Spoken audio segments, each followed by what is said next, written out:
Olá pessoal, sejam bem-vindos ao canal. Bora conhecer o objetivo da nossa nova playlist? O objetivo dessa playlist é compartilhar e socializar com vocês todas as leituras que nós realizamos no ano anterior, de modo mais sucinto e mais resumido possível. Isso por quê? Porque nós não conseguimos elaborar um vídeo para cada livro que a gente termina de ler. Então, com essa playlist, nós queremos socializar um pouco do que estamos aprendendo para, quem sabe, inspirar vocês a iniciar a trajetória de leitura de vocês a partir de suas necessidades específicas. E, quem sabe, algum dos livros que vamos aqui apresentar para vocês já faz parte da sua lista de leitura e essa playlist te inspire a resgatar esses livros e começar. Bora lá? Vamos começar!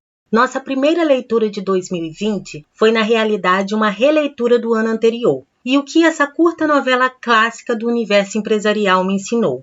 Primeiro, nunca se recuse a aprender algo novo por puro preconceito ou vergonha de fazê-lo. Segundo, no ato de ler, nunca se deixe envolver pura e simplesmente pela linguagem simbólica utilizada na obra. Seja crítico e aprenda a separar o que é literário e poético do que é fundamental. Leia cada pergaminho tentando identificar qual o princípio fundamental que o autor da obra está tentando te ensinar através da trajetória de vida do personagem Rafid. E, principalmente, verifique se os princípios ensinados em cada pergaminho ainda são viáveis de serem aplicados no mundo atual. Isso por quê? Porque a novela ela foi escrita em 1968 e de lá para cá, muitas mudanças já ocorreram no modo de produção capitalista. Assim, em relação a essa obra, é fundamental verificarmos se os princípios ensinados em cada pergaminho ainda têm relevância e podem ser aplicados na área de vendas nos dias atuais. Agora, se você é do universo empresarial ou da área de vendas, eu gostaria muito de me conectar com você, para escutar o que você tem a dizer sobre esse clássico, pois ao contrário do que a maioria pode imaginar, o livro não é mesmo de alta ajuda para um vendedor desesperado. Não mesmo. Ali estão contidos muitos princípios econômicos e filosóficos interessantes, alguns ainda viáveis e aplicáveis, outros, contudo, já desatualizados. E a segunda obra que lemos em 2020 foi o livro Quarto de Despejo de Carolina Maria de Jesus. Não iremos aqui nesse vídeo comentar nada sobre a leitura desse texto, porque a leitura foi tão impactante para nós que na ocasião gravamos um vídeo de mais de 10 minutos só falando sobre esse livro. E em algum lugar aqui dessa tela vai aparecer para vocês um card que irá remeter vocês a outra playlist aqui do canal, a playlist hashtag para quem indico, onde você poderá ver o vídeo que gravamos sobre essa obra, caso você tenha interesse de ler esse livro ou mesmo saber o que falamos a respeito dele. No mais, gostaríamos de convidar você para participar conosco do Clube Online de Incentivo à Leitura do Instituto Pesquisar, que foi uma iniciativa que nasceu totalmente inspirada na leitura dessa obra. Uma vez por ano, nos reunimos para ler um livro de um autor ou de uma autora negra. Já tivemos 2 edições do clube, em 2020 e em 2021, e no início do ano que vem teremos a nossa próxima edição. Acompanhe a página do Instituto Pesquisar no Facebook e participe conosco das próximas edições. A participação no clube é totalmente gratuita e a rede funciona ativamente durante o período da leitura da obra determinada. Essa é uma iniciativa do Instituto Pesquisar contra o racismo e o preconceito racial, pois só mesmo conhecendo o mundo através do olhar da pessoa negra é que conseguiremos lutar contra o racismo que mata e extermina a juventude negra do nosso país. Bora lá, participe conosco. Então, pessoal, a terceira obra que a gente leu no ano de 2020 foi um texto de Clarice Lispector, que foi Felicidade Clandestina. É uma autora que sabe capturar as emoções e os sentimentos humanos como ninguém. Constrangedor, né, ler Clarice Lispector, porque às vezes a gente sente alguns sentimentos que a gente não consegue nem nomear. Mas na autora, além dela sentir, ela consegue capturar isso por meio das palavras de modo muito profundo e fazer a gente sentir tudo aquilo ali que ela sentiu. Então, assim, ler Clarice Lispector é entrar na própria subjetividade da autora para entender questões complexas da subjetividade humana. E é uma autora que me surpreendeu, porque assim, a gente tem uma imagem de Clarice Lispector que é colocada para a gente por meio da escola. Mas quando eu comecei a ler Clarice Lispector, eu achei muito profundo. Eles lançaram um livro com esse rótulo de coletânea de contos, mas eu acho que isso não diz tudo que a obra é. Porque se você lê a obra prestando atenção, você vai ver muitos fragmentos autobiográficos da autora espalhada ali dentro do livro, que dá para você conhecer muito sobre a personalidade, sobre a psique da escritora. Você vai ver ela sentindo e descrevendo sentimentos mais complexos ali da existência dela. Eu comecei a perceber com Felicidade Clandestina que a maioria das pessoas falam de Clarice Lispector, mas poucas são as pessoas que realmente escutam Clarice Lispector por meio da obra dela, porque é uma obra muito profunda e muito subjetiva. Então, pessoal, esse quarto livro, nós já fizemos um vídeo sobre ele. Em algum lugar aqui na tela vai te aparecer um cardzinho aqui, onde você pode ir lá na playlist para quem indico, que vocês vão ouvir um vídeo que a gente já gravou sobre essa obra. É um clássico da literatura universal, uma novela que você senta e lê numa tacada só, se você conseguir, né?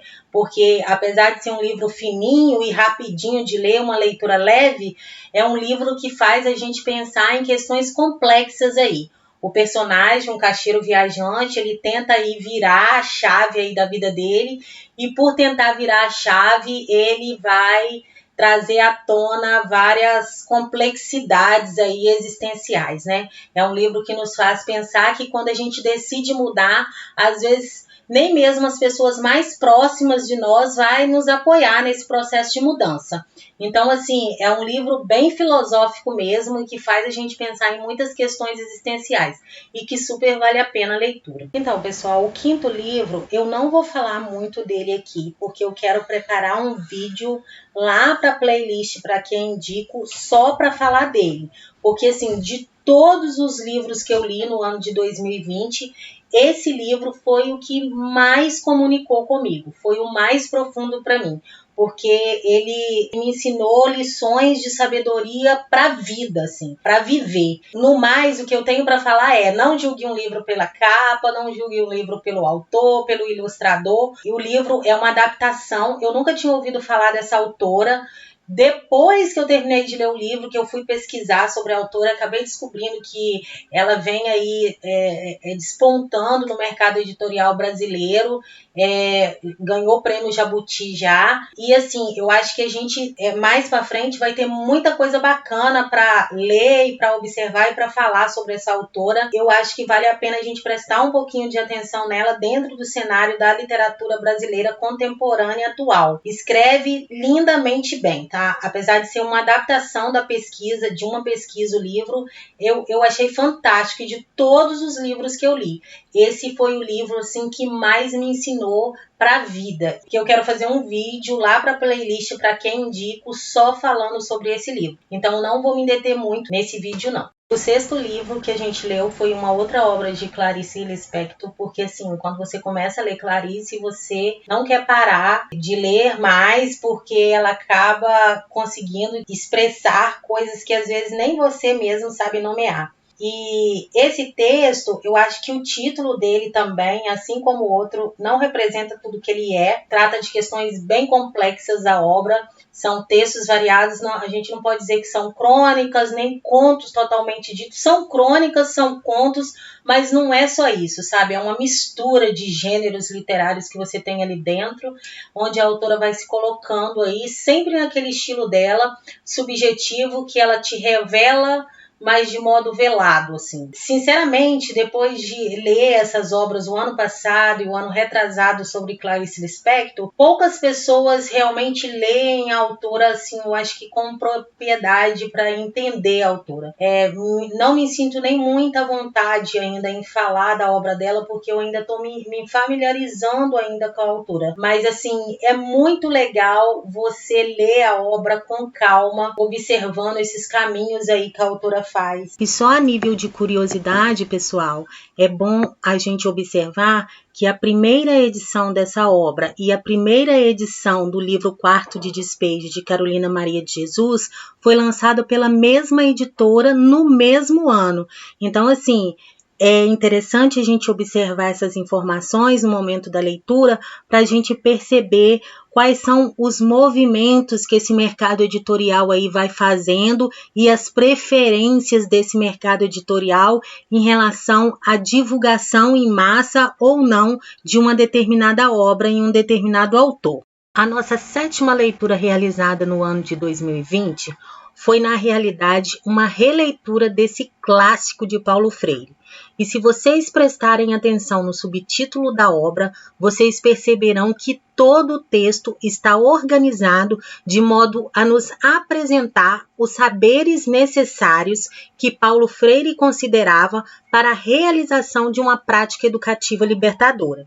Então, partindo do pressuposto fundante, que é o pressuposto da ética universal do ser humano, Paulo Freire nos presenteia nessa obra com várias sínteses de sabedoria do seu pensamento, de modo que quando a gente termina de realizar a leitura da obra, a gente consegue mapear 10 saberes necessários para uma prática educativa libertadora, sendo que cada um desses saberes é apresentado dentro da obra como uma espécie de síntese de sabedoria do pensamento freiriano. Como durante a leitura nós realizamos muitas anotações e sínteses reflexivas sobre a obra, nós adoraríamos compartilhar com vocês de modo mais minucioso essas reflexões, seja por meio de outros vídeos que certamente faremos aqui no canal, especificamente sobre essa obra, ou seja, por meio do agendamento de uma aula online, que você poderá agendar conosco por meio dos nossos contatos disponibilizados aqui no canal. Entre em contato conosco e agende já sua aula online sobre essa obra fundamental e bora refletir juntos. O 8º livro que lemos em 2020 foi também uma releitura e resolvemos reler a obra logo após de termos finalizado a releitura do texto de Paulo Freire. Poderíamos pontuar muitas questões sobre essa obra, já que também se trata de um clássico da literatura científica na área de humanidades e na área educacional. Mas aqui eu quero destacar 3 pontos que ficou para mim dessa releitura. Primeiro ponto, a obra é dividida em 3 partes, contudo, como se trata de uma compilação de 2 obras do autor, é possível perceber as nuances de desenvolvimento do pensamento do autor.